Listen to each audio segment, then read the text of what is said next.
Split AC compressor change करने कथा शुणिले बहुत टेक्नीशियन को बाटे। चलतु आज देखा केमी हूँ कंप्रेसर चेंज आ गैस। मोर एतिकी रिक्वेस्ट सब टेक्नीशियन भाई मानू वीडियो को लास्ट जाए देखूँ। कौ रेफ्रिजरेशन डिग्री दरकार नहीं, ये वीडियो लास्ट जाए देखला पर आप सब बुझीजे।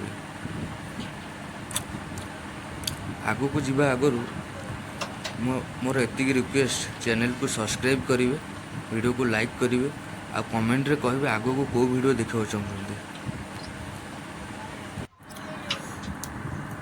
कंप्रेसर सब नट बोल्ट गुड़ाक खोलीदेवा जमी कंप्रेसरटा काढ़ी आराम से बाहर को।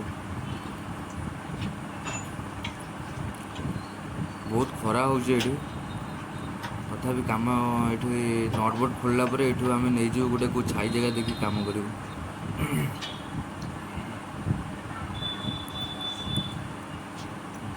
ए गैस भी अच्छी, आगुरी जो गैस थी ना से गैस भी अच्छे। गैसटा को उड़ाइया पड़ोनी, न उड़े तुम कंप्रेसर काटिदेव से आपणकर किसी इंजुरी हो पारे।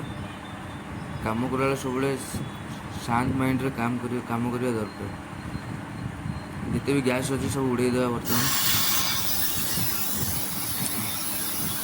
22 गैस अच्छी सब उड़ेदेवा, कंप्रेसर उठे नहीं आउ गोट देखिए काटिदेवा काढ़ीदेवा।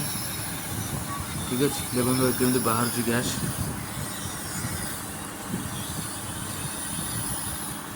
एमती एमती सब गैस बाहर जो बहुत ठंडा गैस है। आगे हाथ देखी पारे बहुत समय पे 5 सेकेंड हाथ देखले आप हाथ पड़ा स्टार्ट हो। धीरे धीरे आम गैस सब बाहरी गला।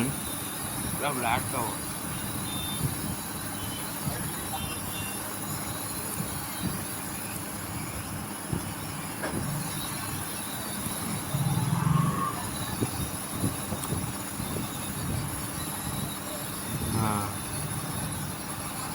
सरीगला गैस। तापर से जो सक्शन आ डिस्चार्ज जो नट अच्छी से नट दुटा खोलिकी पाइप को डिस्कनेक्ट करके डिस्कनेक्ट करदे काम सरला। एठू आम आउटडोर को उठेदेवा।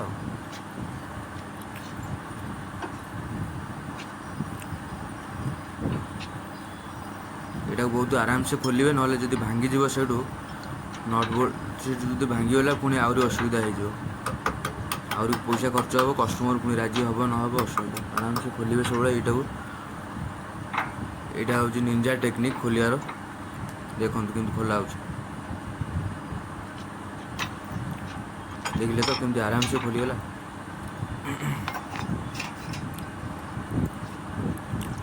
सब तार गुड़ाक डिस्कनेक्ट करदे करदेवा। ए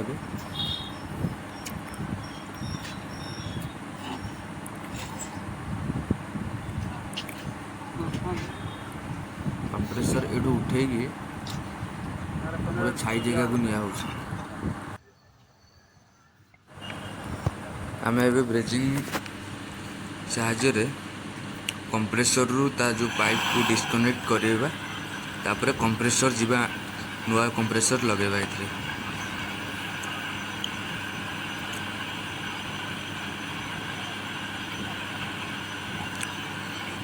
वीडियो को लास्ट जाए देखूँ। एत बेसी समय भी वीडियो ना आम कम तो ये होता पाखापाखि 4-5 घंटा लगी आमको। एने कंप्रेसर जाइलु पुणी आने मार्केट आनिकी आसिकी लगे टाइम लगी। वीडियो एत समय हेनी, वीडियो 10 ରୁ 15 मिनट भितर ही रही बेसी जीवन। गरम हो गला एक नोज प्लास हो कि प्लास हो टेकीदे बाहर जीव सब आराम से टेकिए जमती से नुआ कंप्रेसर फिट हो पार। ये देखिपे दुईटा अंग पाइप बाहरी जाइए। आम ए नुआ कंप्रेसर लगेगा या काढ़ी नुआ कंप्रेसर आसीगला हिटाजीर हाई प्रेशर वाला। देखो से पुराना कंप्रेसर पड़ी। ये नुआ कंप्रेसर फिट हो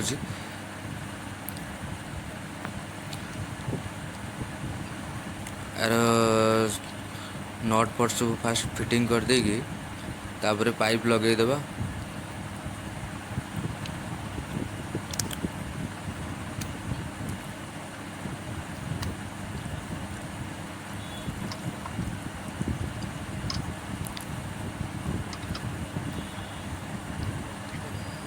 ये सर्विसिंग मागुची बहुत दिन हम ये सर्विसिंग भी है एसी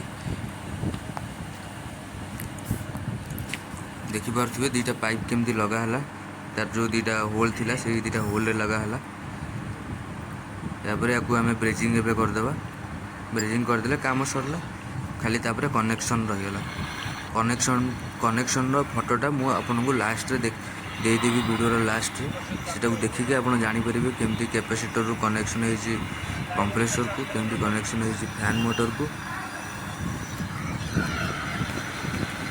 ठीक है।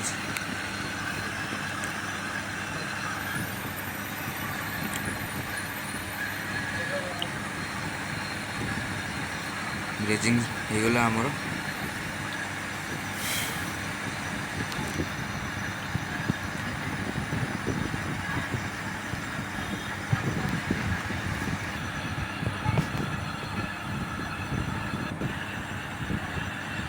बहुत बढ़िया भाव में ब्रेजिंग हो जाइए बर्तमान आम काम ब्रेजिंग काम कंप्लीट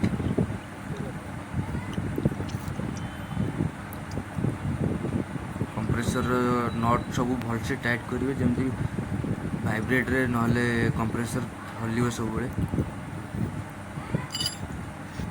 ठंडा भी ठीक से हेनी सब नट गुड़ाक भलसे टाइट करदे फिटिंग करदे कवर एवं आम कवर फिटिंग करदे तापर आउटडोर को लेकिन ता जगह रखीदे गैस चार्जिंग कर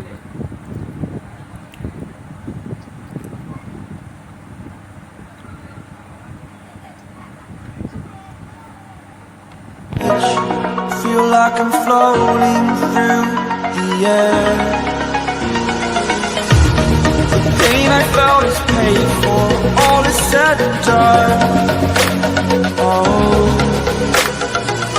I am restricted, fixed upon the web. I need to kick the habit that my mind is breathing in.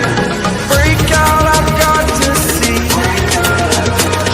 Spent all my life holding all of it closely. I played it innocent, a feel of discontent. I'm finally facing it all, fearless.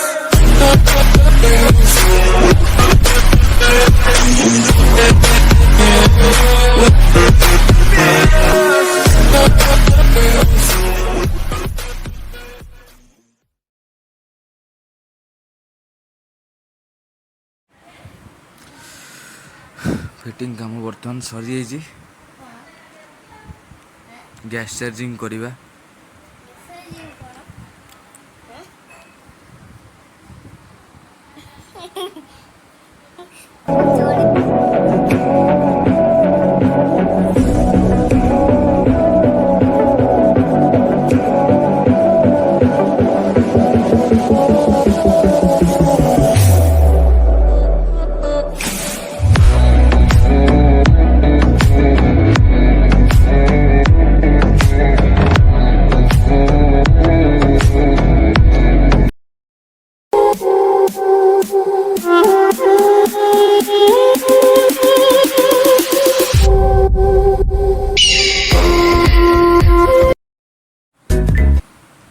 शहे रु 150 PS देदेवा gas off रे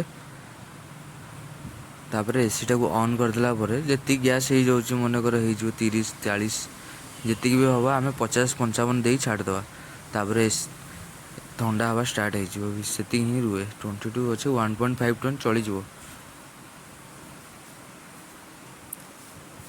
काम सरीगला एवं देखु ampere केते नौ देखा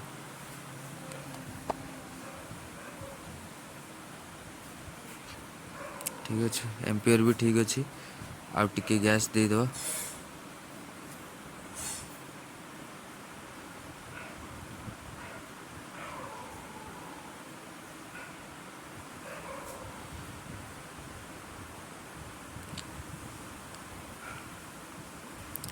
ये diagram अच्छी कनेक्शन रो